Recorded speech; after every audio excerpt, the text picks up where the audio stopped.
Okay, we're Citizens for Governmental Transparency, a diverse group across the socio-political spectrum that formed last week with 12 groups and many more joining. And we're here today to respectfully request the Cobb County Commission to delay their vote for a minimum of 60 days in order to give Cobb County citizens a chance to properly vet and understand this proposal.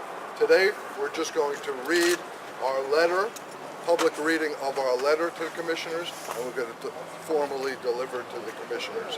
After that, this afternoon, we'll be joining all of our organizations and other groups at Joanne Burrell's town hall meeting at 3:30, and of course the two other town hall meetings tonight for Commissioners Bobat and Lisa Cupid.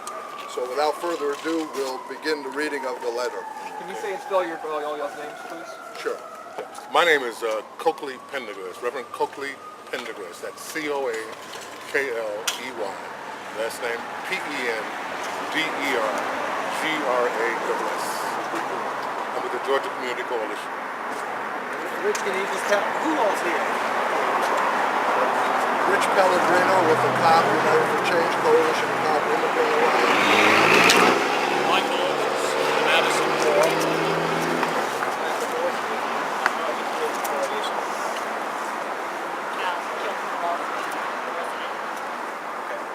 I'm going to read the first part of this.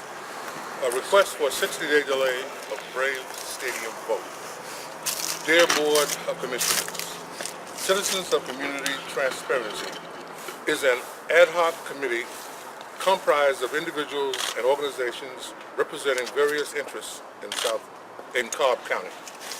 Additionally, we are residents and taxpayers who believe the citizens should be appropriately informed and engaged when significant tax dollars are obligated or expended by our elected officials. Although we include members who are both for and against the proposed Brave Stadium's deal, we are unified in our belief that Cobb citizens should be given time to review and publicly comment on any Brave Stadium deal that will require the use of significant county tax dollars. Therefore, we, the citizens of Governmental Transparency, respectfully request that the Cobb County Board of Commissioners delay the Tuesday, November the 26th, 2013 proposed Brave Stadium vote for a minimum of 60 days. It is our expectation that Cobb Commissioners, during the requested 60 days, will meet with and educate Cobb constituents, including our group, about the specifics of the proposed Brave Stadium deal. Furthermore, we request that the Cobb Commissioners are transparent about all aspects of the proposed Brave Stadium deal, to include tax implications for citizens, anticipated community benefits, transportation plans for the proposed site, and benefits to developers in the Atlantic Lakes Peninsula. As representatives of countless citizens and registered voters in Cobb County, we hope that the Cobb Board of Commissioners will honor our request to delay the Brave Stadium vote for a minimum of 60 days. Cobb County government has enjoyed a reputation for making prudent and fiscally sound decisions. We trust that our commissioners will uphold this tradition and not disappoint us by acting in haste without the support of the citizens they swore to serve. Sincerely, Citizens for Government Transparency. How hopeful are you that they will go on with this request of your 60 days? According to our own polls of our membership and the polls we've seen, the majority of Cobb residents are in favor of at least a delay. Why is it? Because it's a complicated billion-dollar proposal that was launched 2 weeks ago, or launched in the public view 2 weeks ago, and everyone of sound mind agrees that's not enough time to vet such a proposal. Mr. Pellegrino, I just came up speaking to the chairman, and I said, you're going to ask this request to delay 60 days. What is your answer? He said, we're not delaying it. We're voting tomorrow. Sorry. So That's what he tells us. He's not delaying it. What do you plan to do about that?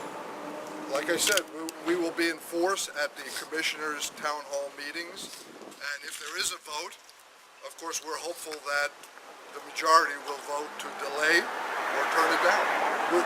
We're giving them a respectful way to do the right thing by asking for a delay. We're not asking for, a denial of the proposal outright. Why do you suppose he wants to vote tomorrow? Anybody have an answer? And what kind of red flags, though, does that raise? Exactly. That's what it is. It's a major red flag. And this is all about the process. It's as much about the process as about the proposal. The proposal may be the best thing since sliced bread, but nobody has time to figure that out. And it's very highly suspicious when things are rammed through in 2 weeks' time.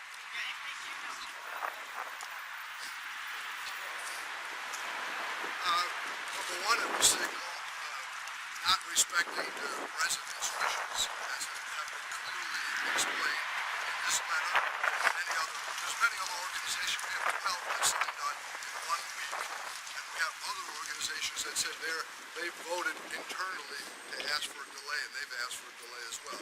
So there's a preponderance of people that want time, and so it simply means that they're not respecting the citizens' wish, and I can't tell you what the repercussions will be, but obviously they're voted, representatives. Why does this raise a red flag? Well, it's somewhat reminiscent of Nancy Pelosi, that we must push this thing through quickly so we can find out what's in it. Pass the bill so we can find out what's in it.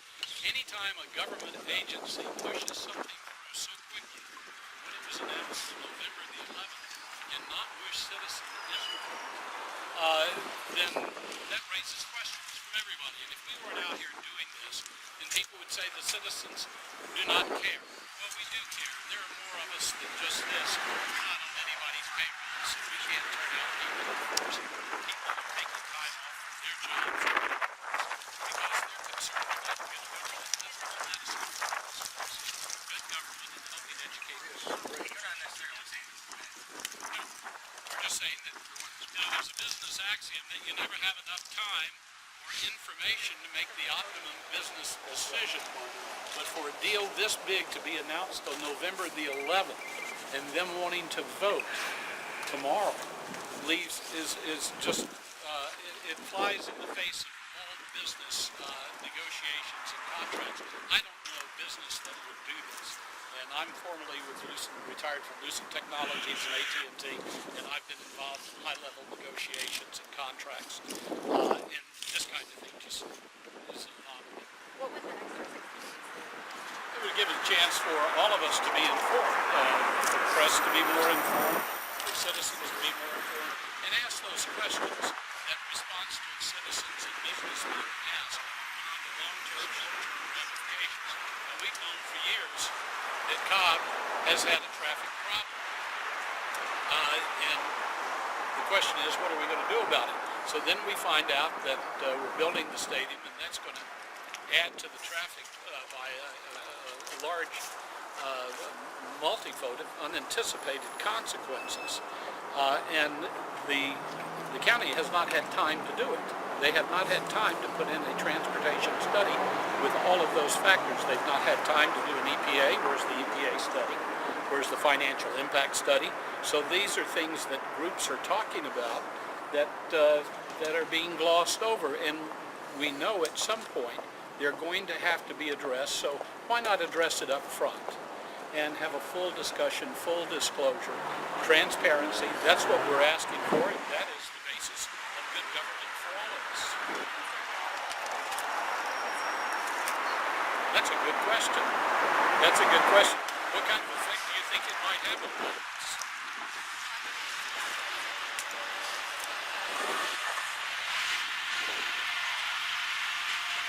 I think, see, that's another question, you see.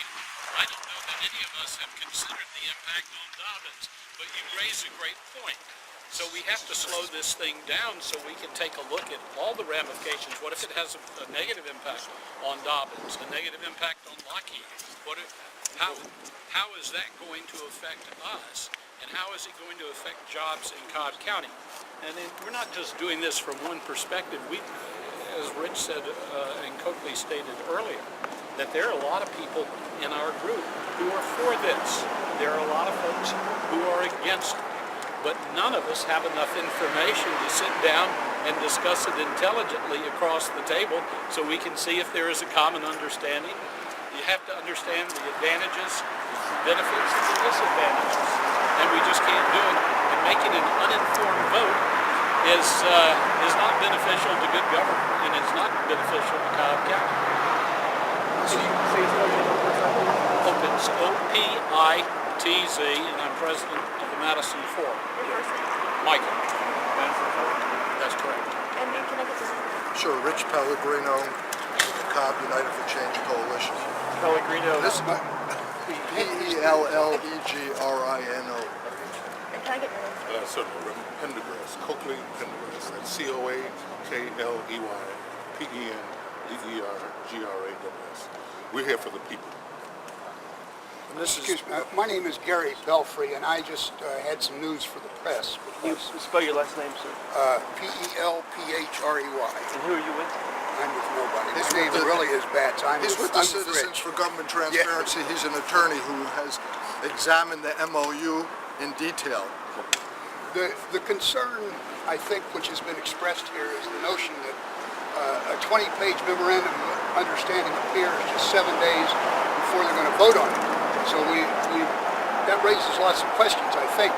I came in to get an agenda this morning, and if you go in the building here, you'll see the public agenda for tomorrow.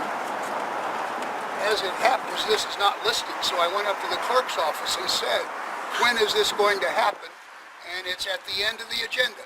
If you go in and look at the official agenda, starting at page 242, you will see this issue. The interesting thing is that at a work session this morning, the Commissioner, Tim Lee, said he wanted to move it up to the start because everybody was interested. I don't know how many people are going to look at the published agenda and see they can come in halfway through, only to find out that it's all been over. Had the memorandum of understanding been issued a month and a half ago, I don't think I'd be having this question in my mind, but I suggest the folks in the press be there first thing tomorrow night because that's what the commissioner is going to try to do. I guess that's the public hearing. The public comment would be first thing. Everything will be, it's on the agenda as published now for tomorrow night. At the end of the meeting, it's moved up to the first. I think we all want to express our gratitude and appreciation for the press covering this event.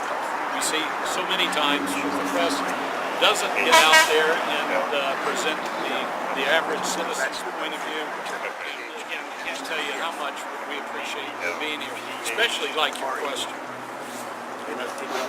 Yes, we're going to deliver the letters. You're welcome. I changed the name. Any other questions before? Yeah, if you give a second. And your letter just simply says, Excuse me? your letter simply says. Yeah, what we just read. Yeah. Do you have copies to pass out? Yeah. If people need copies, yeah, we have copies for the press. Oh, I'm sorry. It's just a letter from Citizens for Governmental Transparency, 12 groups from across the social political spectrum that are asking respectfully for its up to minimum of 60-day delay. Yeah, I saw. We're delivering that to attorneys What are your expectations? What are your hopes for this? Our expectations or hopes are that they will listen to the residents. Say it's too quick, too soon, too quick, I think they need more time.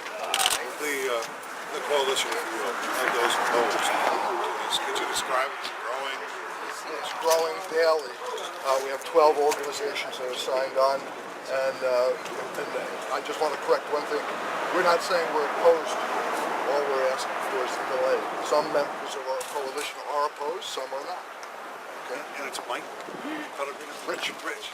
Okay, thanks. You have copies of this? Yes.